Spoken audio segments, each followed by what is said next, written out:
Miyamoto Musashi, um dos maiores samurais que já existiu, acreditava que proteger a nossa honra era mais importante do que proteger sua própria vida. Em seu Dokodo, uma coleção de 21 princípios para viver uma boa vida, que ele dedicou a um de seus discípulos, ele escreveu: "Você pode abandonar seu próprio corpo, mas deve preservar sua honra."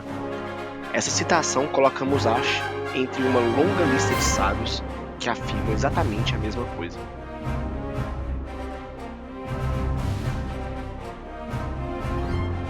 Em Apologia, um registro de seu julgamento público em Atenas, conforme escrito por Platão, Sócrates disse: "Um homem que presta para alguma coisa não deve calcular a chance de viver ou morrer. Ele deve apenas considerar se, ao fazer algo, está agindo certo ou errado, desempenhando o papel de um homem bom ou de um homem mau."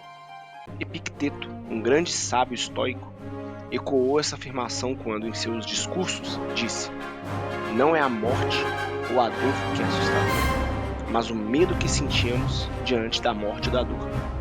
É por isso que louvamos o homem que disse: "Morrer não é terrível, mas morrer com desonra é." Marco Aurélio, o último dos 5 bons imperadores de Roma, em suas meditações, escreveu: "Se houvesse algo prejudicial do outro lado da morte, eles teriam certificado de que a capacidade de evitá-lo estava dentro de você. Se isso não prejudica seu caráter, como pode prejudicar sua vida?"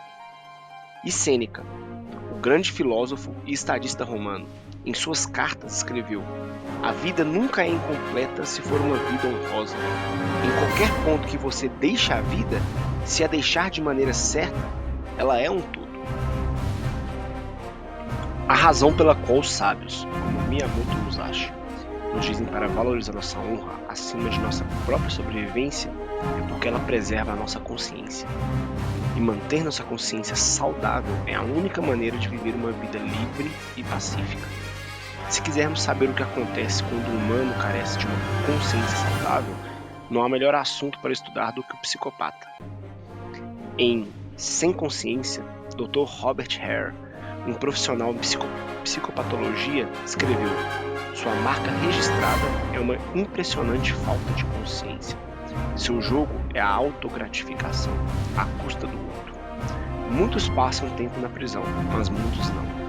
Todos tomam muito mais do que dão." Embora nem todos os psicopatas sejam criminosos, a falta de uma consciência funcional torna os psicopatas muito mais propensos do que os cidadãos comuns a se envolverem em comportamento criminoso. E a razão para isso é que, aos olhos deles, o crime faz sentido lógico. Porque psicopatas carecem de uma consciência funcional. Eles não dão importância a ser uma boa pessoa ou seguir as regras da sociedade. Se quebrar uma regra os ajuda a satisfazer seus próprios desejos, eles o farão. Naturalmente, isso leva a comportamentos criminosos. Uma vida sem consciência é uma vida de gratificações de curto prazo e conflitos de longo prazo. É uma vida sem liberdade ou paz. Mas, ao contrário de um psicopata, a maioria de nós nasce com uma boa consciência funcional. E assim, em vez de sofrer o destino de não ter consciência, sofremos o destino de reprimir e violar voluntariamente a nossa consciência. Já que não somos psicopatas, não podemos escapar da nossa consciência. Mesmo que a reprimimos e violemos, ela volta para nos assombrar e torturar. Eles dizem que tempos desesperados, como estar à beira da pobreza, pedem medidas desesperadas. É quando a tentação de reprimir nossa própria consciência é maior.